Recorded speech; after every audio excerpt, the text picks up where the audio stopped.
રામેશ્વર ગામના માજી સરપંચ શ્રી ભીખાભાઈ વીરાભાઈ બાંભણી આજ આપણી વચ્ચે હયાત નથી.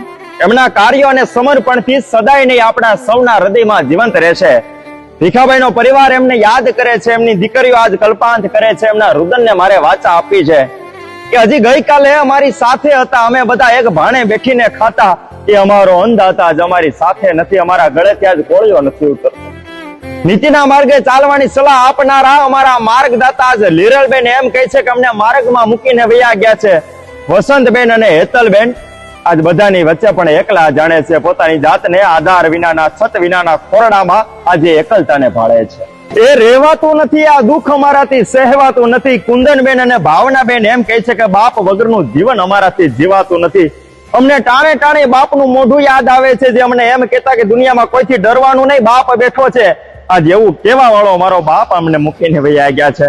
અમને વાલ કરનારો અમારો વાલપનો વીરડો સુકાઈ ગયો છે. અમારો લાડ ખજાનો લૂંટાઈ ગયો છે. અમારો આખો સમદર સુકાઈ ગયો છે.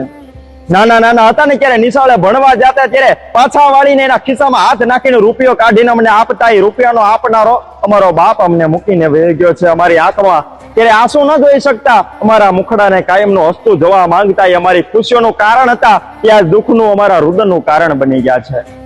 મેલા દાઢ કે જૂના કપડા પોતે ક્યારેક પહેર્યા હશે, પણ અમને તહેવારમાં ક્યારેય જૂના કપડામાં ફરવા નથી દીધા.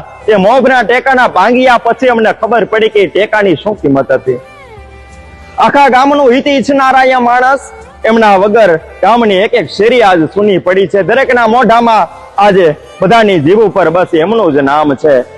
જયદીપ, ઉત્તમ અને પાર્થને દાદાજીનો પ્રેમ હવે મળવાનો નથી. લાખ પ્રયત્ન કરી લઈએ પણ હવે એ માણસ અમારી પાસે પાછા ક્યારેય આવવાના નથી, અને પેલાની જેમ અમારું મુખડું હવે ખીલવાનું નથી.